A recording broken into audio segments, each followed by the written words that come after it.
엄마, 난 누구예요? 그 말 한마디에 23년 동안 지켜온 모든 게 흔들렸다. 가슴이 철렁 내려앉았다. 나는 김영애, 55. 이 이야기는 몇십 년 전 우리 아들 민수를 만나기 위한 엄마와 나 그리고 남편의 비밀로 시작된다. 내 나이 30살. 주변 친구들은 다 시집가고 나만 혼자 남았다. 엄마는 늘 내 눈치를 보며 말했다. 우리 영의 인연은 언제 나타날까? 나는 웃으면서 대답했다. 엄마, 인연은 기다리면 오는 거야. 하지만 마음은 달랐다. 조급했다. 외로웠다. 그 후로 1년 뒤, 엄마 친구 소개로 박재진이라는 남자를 만났다. 시골에서 농사 짓는 사람. 35살. 말수는 적지만 눈빛이 따뜻했다. 첫 만남에서 그는 이렇게 말했다. 저는 화려한 거 싫어요. 여보가 될 사람하고 그냥 조용히 살고 싶어요. 그 말을 듣는 순간 가슴이 이상하게 따뜻해졌다. 나도 그런 삶을 꿈꿨으니까. 3개월 후 우리는 결혼했다. 엄마는 그날 울었다. 영애야, 이제 엄마 걱정 덜었네. 하지만 행복도 잠시였다. 시댁 식구들의 입에서 단 한마디가 반복됐다. 아들을 낳아야지. 시어머니는 첫날부터 못을 박았다. 우리 집은 대대로 장남이 재산을 물려받는다. 그러니까 반드시 아들을 낳아야 해. 그 말이 얼마나 무거운지 그때는 몰랐다. 그저 그러려니 했다. 하지만 그 말은 나의 인생을 송두리째 바꾸는 시작이었다. 결혼하고 3년. 아이는 생기지 않았다. 여기저기 병원을 돌아다녔다. 마지막 병원에서 들은 의사의 말은 잔인했다. 환자분 자연 임신은 어렵습니다. 자궁 기형에 난소 기능도 약해요. 하늘이 꺼지는 기분이었다. 병원 복도를 걸으며 숨이 잘 쉬어지지 않았다. 집에 돌아오자마자 남편이 내 손을 잡았다. 여보, 괜찮아. 우리 둘이만 살아도 되잖아. 그 말에 눈물이 터졌다. 하지만 시댁은 달랐다. 아직 병원 안 옮겨봤니? 아들은 언제 낳을 거야? 우리 땅 물려받을 사람이 있어야지. 나는 점점 숨이 막혔다. 친정으로 갔다. 엄마 앞에서 결국 울음을 터뜨렸다. 엄마, 나 아이 못 가져. 병원에서 그러더라. 엄마는 아무 말 없이 내 손을 꼭 잡았다. 그리고 한참을 생각하더니 조용히 말했다. 영애야, 그럼 입양은 어때? 나는 엄마 얼굴을 똑바로 쳐다봤다. 입양. 엄마, 그게 말이 돼? 남자아이로 입양해. 그리고 내가 임신한 것처럼 꾸미는 거야. 엄마, 시댁이 알면 큰일 나. 아무도 모르게 하면 돼. 나랑 너, 그리고 재진이. 셋만 알면 돼. 그때부터 엄마의 눈빛이 달라졌다. 결심한 사람의 눈이었다. 며칠 후 엄마는 작은 목소리로 말했다. 임신했다고 발표해. 친척들이나 시댁에. 엄마, 나 임신 안 했어. 그래도 해야 해. 그래야 이 계획이 성공해. 그 말이 칼처럼 가슴에 꽂혔다. 하지만 더 무서웠던 건 나 자신이었다. 그 계획을 따라가고 있는 나. 남편에게 말했다. 여보, 우리 아이 입양하는 거 어때? 남편은 잠시 침묵하더니 고개를 끄덕였다. 좋아. 그게 우리한테는 최선일지도 몰라. 근데 시댁한텐 절대 말 못해. 엄마랑 우리 셋만의 비밀이야. 알겠어. 여보, 우리 셋만 알자. 그렇게 우리는 돌아올 수 없는 길에 들어섰다. 가짜 임신 연극이 시작됐다. 나는 배에 쿠션을 넣고 걸었다. 요즘 입덧이 심하네. 시어머니는 전화를 했다. 아들이야? 병원에서 뭐래니? 손자겠지? 나는 억지로 웃었다. 네, 어머님. 아들이래요. 아이고, 잘 됐다. 우리 집대가 끊기지 않겠구나. 그 웃음소리가 얼마나 무섭게 들렸는지 모른다. 엄마는 초음파 사진까지 구해왔다. 이거 시댁에 보여줘. 이게 우리 손자 사진이야. 나는 떨리는 손으로 사진을 시어머니에게 내밀었다. 아이고, 귀엽다. 귀여워. 나는 그 자리에서 억지로 웃었다. 그리고 돌아서서 화장실에 숨어 울었다. 밤에 남편이 조용히 내 손을 잡았다. 여보, 괜찮아? 솔직히 무서워. 이게 언제 들킬지 모르겠어. 여보, 나도 무섭지만 우린 같이 가는 거야. 둘이서. 그때만 해도 몰랐다. 이 거짓이 얼마나 오래 그리고 깊게 파고들게 될지. 그날 밤 엄마가 내 방에 들어와 말했다. 영애야, 잘하고 있어. 누구도 모를 거야. 나는 엄마 얼굴을 보며 속으로 중얼거렸다. 엄마, 왜 이런 길을 나한테 열어줬어? 나는 그냥 평범하게 살고 싶었을 뿐인데. 하지만 이미 첫 단추는 꿰어졌다. 그리고 멈출 수 없게 됐다. 민수를 처음 품에 안았던 그날. 나는 두려움보다 설렘이 더 컸다. 조그만 손이 내 손을 꼭 잡았다. 그 작고 따뜻한 온기가 내 모든 결심을 단단하게 만들었다. 그래. 이제 이 아이는 내 아들이야. 그렇게 마음속으로 속삭였다. 어머님, 손자 나왔어요. 아들이에요. 그 전화를 받자마자 시어머니는 소리를 질렀다. 아이고, 세상에. 우리 집 장손이 태어났다. 시골집에는 금세 잔치 분위기가 났다. 오랜만에 활기가 돌았다. 시어머니는 갓난아기 민수를 품에 안고 눈물을 흘렸다. 이 집의 보물이구나. 우리 민수. 그 눈빛은 진심이었다. 피가 섞이지 않았다는 건 아무도 몰랐다. 그리고 그 순간 나도 잊고 싶었다. 시댁은 기대만큼 무거운 집안이 아니었다. 영애야, 우리 손주는 농사 안 지어도 돼. 공부하고 싶으면 공부시키고 하고 싶은 거 다 하게 해라. 시아버지는 그렇게 말했다. 우린 땅이 있으니까 민수한테는 아무 걱정도 없다. 시어머니도 늘 말했다. 공부하고 싶다 하면 지원 다 해줄 거야. 이 집 재산은 민수 거다. 나는 그 말을 들을 때마다 안도의 한숨을 내쉬었다. 민수가 짊어질 짐이 없다는 게 얼마나 다행인지 몰랐다. 시간이 참 빠르다. 민수가 옹알이를 하고 걸음을 떼고 엄마라고 부르기까지. 마치 눈 깜짝할 사이였다. 처음 엄마라는 말이 내 귀에 들렸을 때 나는 그 자리에서 울었다. 그때 처음으로 깨달았다. 피가 아니라 시간과 마음이 사람을 가족으로 만드는 거구나. 민수는 잘 웃는 아이였다. 낯가림도 없고 사람을 보면 먼저 인사했다. 시어머니는 늘 말했다. 우리 손자는 얼굴에 복이 있어. 애가 이렇게 예쁘게 웃으니 천하가 다 도와줄 거야. 민수가 웃을 때마다 우리 집안 분위기가 환해졌다. 내 마음도 따라 웃었다. 시댁은 민수에게 모든 걸 아끼지 않았다. 옷도 장난감도 책도 늘 최고였다. 민수한텐 아끼지 마. 이 집의 보물이잖아. 시아버지가 그렇게 말할 때마다 나는 숨을 고르고 고개를 끄덕였다. 이제는 불안감보다 고마움이 더 컸다. 거짓으로 시작된 이야기지만 민수에게는 진짜 사랑만 주고 싶었다. 친정엄마도 자주 우리 집에 왔다. 영애야, 아이 참 잘 키우고 있네. 엄마 덕분이지. 엄마가 아니었으면 나는 지금 이 아이 품에 못 안고 있었을 거야. 엄마는 말없이 미소만 지었다. 그 미소에는 여러 감정이 섞여 있었다.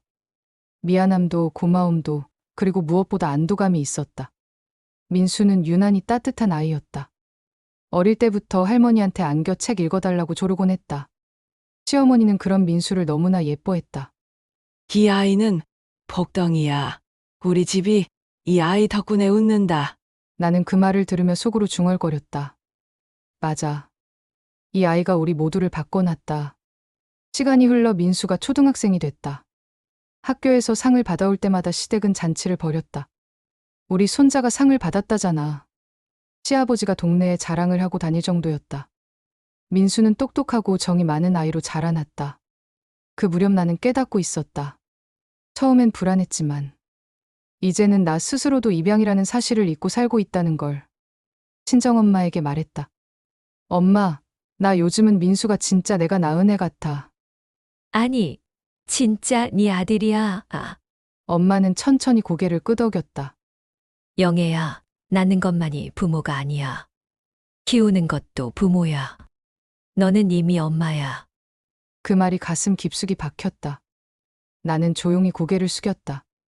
눈물이 차올랐지만 따뜻한 눈물이었고 처음으로 안심이 됐다. 시댁도 그 사실을 너무 자연스럽게 받아들였다. 누구도 의심하지 않았다. 시어머니는 내게 말했다.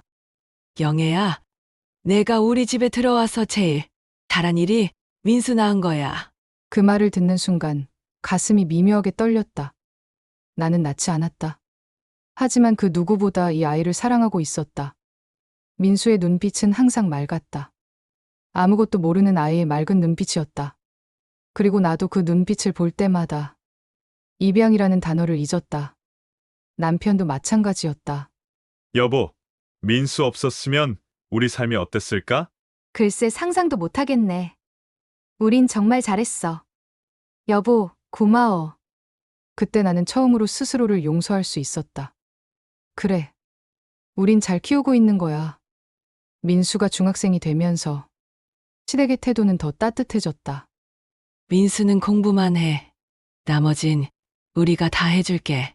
민수가 하고 싶은 거 다 시켜줘. 시어머니는 내 손을 꼭 잡고 말했다. 영애야, 넌 복 받았어. 이렇게 잘 자라는 아들 만나서. 나는 그 말을 들으며 웃었지만 가슴 한쪽이 찡했다. 복 받은 건 나만이 아니었다. 시댁도 남편도 친정엄마도 모두가 이 아이 덕분에 웃고 있었다. 민수는 어느새 키도 훌쩍 자랐다. 목소리도 변하고 어깨도 넓어졌다. 내 눈에는 여전히 아기 같았지만 이제는 당당한 청년으로 자라 있었다.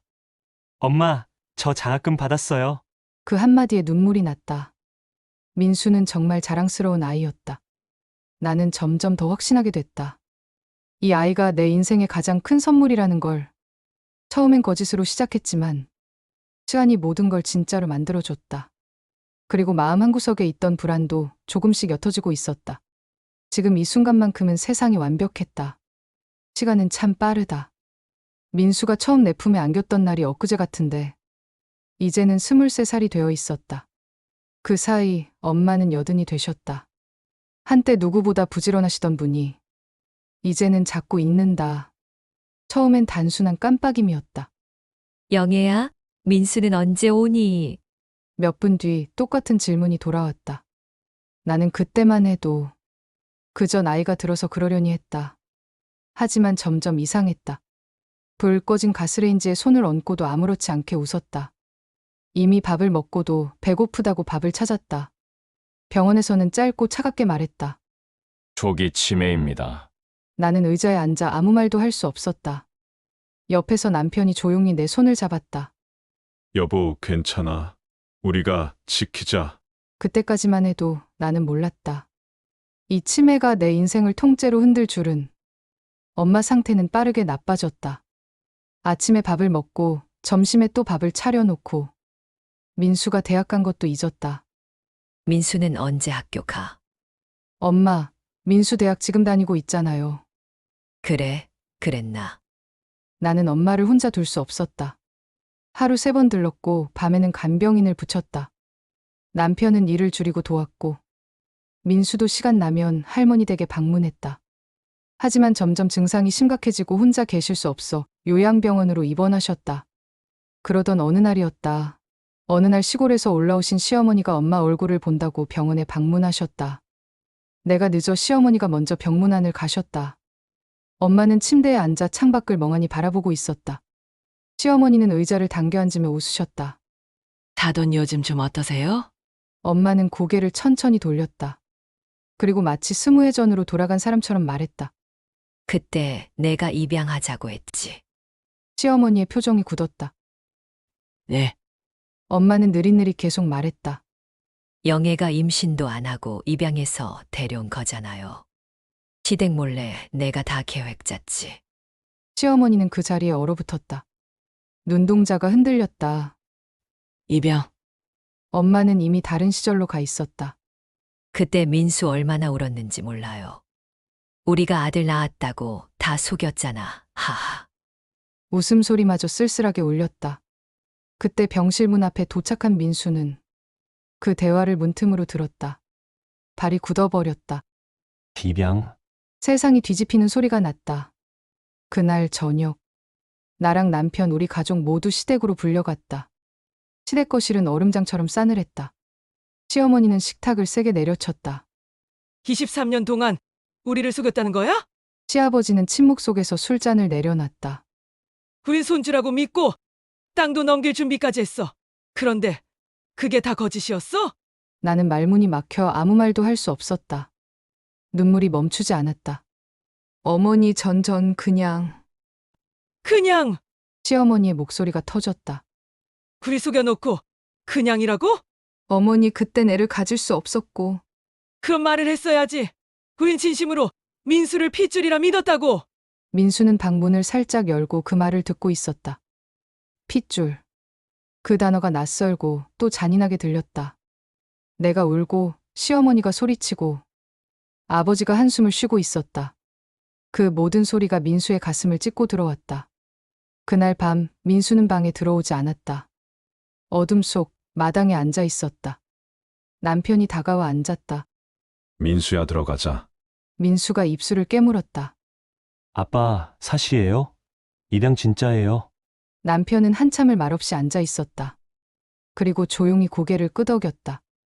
그래, 엄마랑 아빠가 너를 데려왔어. 우리 아들로. 민수의 어깨가 흔들렸다. 왜 말 안 했어요? 무서웠어. 내가 상처받을까봐. 우리가 부모라는 걸 부정할까봐. 민수는 땅을 바라봤다. 상처 이미 받았어요. 그날 밤 나는 병원으로 달려갔다. 엄마는 여전히 침대에 앉아 있었다. 영애야 왔니? 나는 울음을 터뜨렸다. 엄마 왜 그랬어? 왜 말을 했어? 엄마는 내 손을 잡았다. 내가 또 뭔 말을 했니? 엄마가 우리 민수 얘기 시어머니한테 다 말해버렸어. 우리가 입양했다는 거. 엄마가 말해버렸어. 엄마의 눈동자가 흔들렸다. 내가 그런 말을? 엄마 제발 그런 얘기하지 말라 그랬잖아. 영애야, 나도 잘 모르겠어. 엄마는 고개를 감싸주며 울었다. 자꾸 예전 일이 입 밖으로 나와. 나는 눈을 감았다. 평생 나를 지켜줬던 엄마. 하지만 지금은 내 비밀을 무너뜨린 사람이었다. 엄마가 원망스러워. 내 입에서 그 말이 새어나왔다. 나는 무너져갔다. 엄마는 병원에서 점점 기억을 잃어갔고 민수는 말도 없이 방에만 틀어박혀 있었다. 그 아이는 잘 자라준 아들이었다. 처음 웃음을 배운 날도, 처음 학교 가던 날도, 처음 엄마라고 부르던 그날도 나는 기억한다. 그런데 지금 그 모든 게 거짓말처럼 무너지고 있었다. 며칠이 지나고 밥도 안 먹고 방에서 나오지도 않았던 민수가 조용히 내 앞에 섰다. 눈이 빨갛게 충혈돼 있었다. 엄마, 그 한마디에 가슴이 쿵 내려앉았다. 엄마 나는 누구예요? 전 어떻게 태어난 거죠? 그리고 왜 말 안 했어요? 왜 나만 몰랐어요? 민수야, 엄마는 너 상처받을까봐. 상처 이미 받았어요. 근데 그보다 더 아픈 건 엄마가 나를 믿지 않았다는 거예요. 나는 입술을 깨물었다. 눈물이 뚝뚝 떨어졌다. 그날 밤 거울 앞에 서서 혼잣말했다. 내가 뭘 지킨 거지. 지키려던 건 아들인데 결국 아들을 잃을지도 몰라. 그렇게 시간은 흘러갔다. 병실에서 엄마는 여전히 민수 데려오던 날 이야기를 중얼거리고 있었다. 그 목소리가 마치 죄책감처럼 귓가에 맴돌았다. 그렇게 우리 가족의 23년간 지켜온 비밀이 하루 만에 무너져 내렸다. 그리고 진짜 싸움이 시작됐다. 며칠 뒤 시댁에서 또 우리 가족을 부르셨다. 가기 싫다던 민수도 함께. 시댁 거실에 모인 가족들 사이로 무겁고 날선 공기가 깔렸다. 시어머니가 먼저 입을 열었다. 아무래도 민수 호적 정리해야겠다. 우리 핏줄도 아닌데. 그대로 호적에 둘 수 없어. 나는 불안한 마음에 고개를 들었다. 어머니 무슨 말씀이세요? 핏줄도 아닌 아이에게 땅을 물려줄 수는 없어. 입양이면 처음부터 다시 정리해야지. 민수가 복도 끝에서 그 말을 들었다. 가슴을 움켜쥐는 소리가 들릴 만큼 조용한 순간이었다. 시아버지가 술잔을 내려놓으며 말했다. 우리 집은 대대로 장손에게 땅을 물려줬어. 그게 전통이야. 혈통이 중요하다고. 나는 입술을 깨물었다. 민수는 제 아들입니다. 제 가족이에요. 신우이가 비웃듯 말했다. 그건 영애 언니 생각이고요. 우리 집안은 그렇게 안 해요. 시어머니가 결정적으로 말했다. 민수에게는 땅도 그리고 우리의 호적도 줄 수 없다. 그 말이 떨어지는 순간 민수의 심장이 찢어지는 소리가 들리는 것 같았다. 나는 벌떡 일어났다. 어머니, 그게 무슨 말씀이세요? 민수는 제가 뱃속에선 낳지 않았지만 제 손으로 키운 아들이에요. 밤마다 젖병 들고 깨고 울 때 안아주고 학교 보내고 그 아이가 우리 집 아들이에요. 시어머니는 차갑게 말했다. 핏줄이 아니잖아. 민수가 천천히 문 앞으로 걸어 나왔다. 모두의 시선이 민수에게 쏠렸다. 할머니, 제가 뭘 잘못했나요? 시어머니는 아무 말도 못했다. 민수의 눈빛이 흔들리는 걸 보고도 입을 다물었다. 전 그냥 이 집 아들이라고, 그냥 가족이라고 믿었는데 그게 아니었나 봐요. 민수는 그 말을 남기고 뒤돌아섰다. 민수야, 내가 부르자 아이는 잠시 멈췄다가 말했다. 엄마, 전 지금 너무 숨이 막혀요. 그리고 문을 닫고 나갔다. 그날 밤 집안에는 아무도 말을 하지 않았다. 숟가락 소리도 한숨 소리도 들리지 않았다. 나는 거실 바닥에 주저앉아 울었다. 남편이 다가와 어깨를 감쌌다. 여보, 괜찮아질 거야. 아니, 괜찮지 않아. 민수가 상처받았어. 이건 엄마인 나 때문이야. 남편의 손이 떨렸다. 여보, 우리가 같이 지켜야 해. 그 시각 민수는 집 앞 버스 정류장에 앉아 있었다. 눈이 빨갛게 충혈돼 있었다. 가로등 불빛이 흐릿하게 번졌다. 주먹을 꽉 쥐었다. 민수는 버스에 몸을 실었다. 목적지도 없이 그냥 어딘가로 가고 싶었다. 다음 날 아침 민수가 없었다. 전화도 꺼져 있었다. 나는 신발도 제대로 못 신고 뛰어나갔다. 민수야. 목이 터져라 불렀지만 대답은 없었다. 남편이 조용히 말했다. 여보, 우리 아들이야. 돌아올 거야. 나는 눈물을 닦았다. 여보, 난 이제 뭘 어떻게 해야 해. 그날 오후 시어머니가 전화를 걸어왔다. 목소리는 여전히 단단했다. 민수는 어디 있니? 몰라요. 그 아이, 니네 아들이라 생각하고 키운 거 이해해. 하지만 우리 집 전통은 지켜야 한다. 어머니, 제발 그만하세요. 아이한테 상처 줬잖아요. 핏줄이 아니라는 건 사실이잖아. 나는 소리쳤다. 사실이니까 더 아파요. 어머니, 그 아이는 제가 선택한 아들이에요. 제가 피보다 진하게 사랑한 아들이라고요. 어머니가 우리 민수 못 받아들이시면 저는 민수랑 둘이 이 집을 나갈 거예요. 순간 전화 너머에서 시어머니가 말이 막혔다. 그날 밤 병원으로 갔다. 엄마는 여전히 침대에 앉아 있었다. 나는 문을 열자마자 무릎을 꿇었다. 엄마, 나 어떡해. 엄마가 천천히 고개를 들었다. 민수는 가출했어.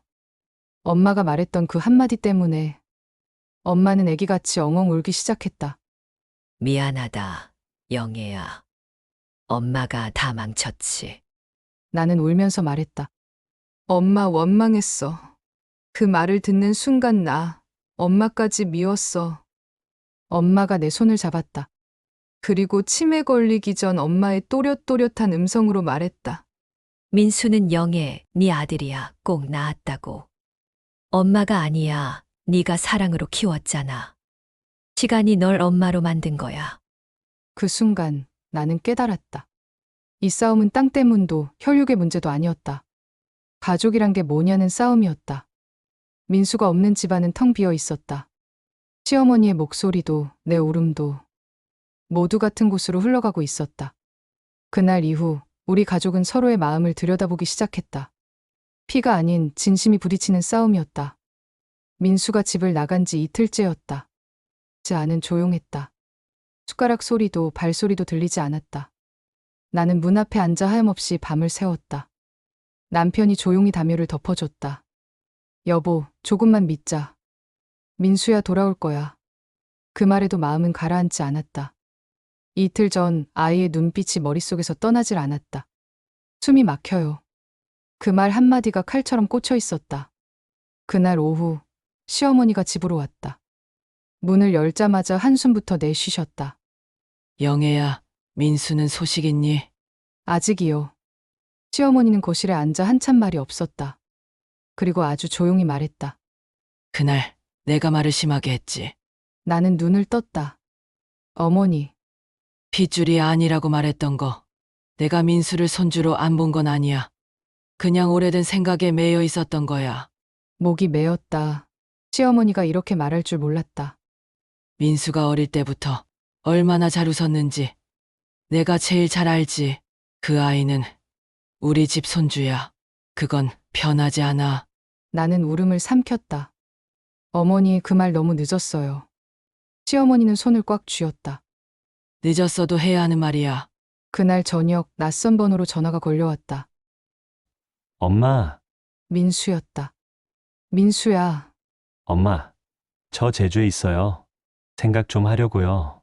눈물이 왈칵 쏟아졌다. 아무 일도 묻지 않을게. 근데 내 목소리 들으니까 살 것 같다. 민수는 조용히 말했다. 엄마, 나 혼자 생각해봤어요. 나를 낳아준 사람은 따로 있지만, 날 키워준 건 엄마였어요. 나한텐 그게 전부예요. 나는 핸드폰을 꽉 쥐었다. 민수야, 미안해. 처음부터 말했어야 했는데. 엄마, 이제 그만 미안해요. 엄마는 내 엄마예요. 그건 변하지 않아요. 그날 밤, 오랜만에 불 꺼진 방에서 울었다. 이번엔 슬퍼서가 아니라 살아있다는 느낌이 들어서였다. 일주일 뒤, 민수가 돌아왔다. 문이 열리고 그 아이가 서 있었다. 민수야. 엄마, 저 왔어요. 나는 민수를 꽉 안았다. 말이 필요 없었다. 민수의 어깨에서 23해 동안의 기억이 한꺼번에 밀려왔다. 남편도 조용히 말했다. 우리 아들, 고생했어. 며칠 뒤 우리는 셋이서 병원으로 갔다. 엄마는 창가에서 햇살을 받고 있었다. 민수는 할머니 앞에 무릎을 꿇었다. 할머니, 고마워요. 할머니가 나를 데려와 줬잖아요. 그게 제 인생의 시작이에요. 엄마의 눈동자가 흔들리고 하염없이 울기만 하셨다. 할머니 울지 마세요. 덕분에 제가 이 집에서 자랐잖아요. 할머니가 저한테 가족을 만들어줬어요. 엄마의 주름진 손이 민수의 뺨을 쓰다듬었다. 그리고 내내 말이 없으시다가 한마디 하셨다. 우리 손주 착하다.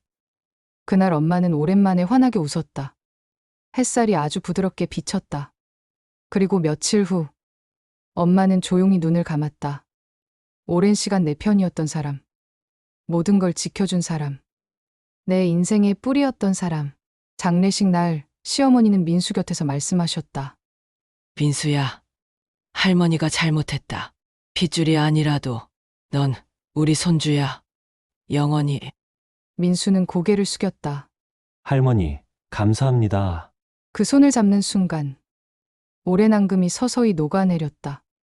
봄 햇살이 따뜻한 어느 날, 우리는 엄마 납골당에 갔다. 민수는 엄마 사진 앞에 앉아 조용히 말했다. 할머니, 저 이제 괜찮아요.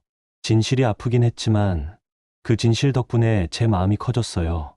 나는 뒤에서 그의 어깨를 감쌌다. 민수야. 엄마, 민수가 웃었다. 그날 물었잖아요. 나는 누구야? 라고. 이제 답할 수 있어요. 저는 엄마 아들이에요. 영애 씨 아들. 나는 눈물을 흘리며 고개를 끄덕였다. 그래, 내 아들. 집으로 돌아오는 길. 바람이 따뜻했다. 민수의 손이 내 손에 포개졌다. 엄마, 오늘 김치찌개 해주세요. 그래. 우린 그렇게 다시 식탁에 마주 앉았다. 23년의 진실도 치매로 무너진 기억도 그 모든 걸 품고 사람들은 묻는다.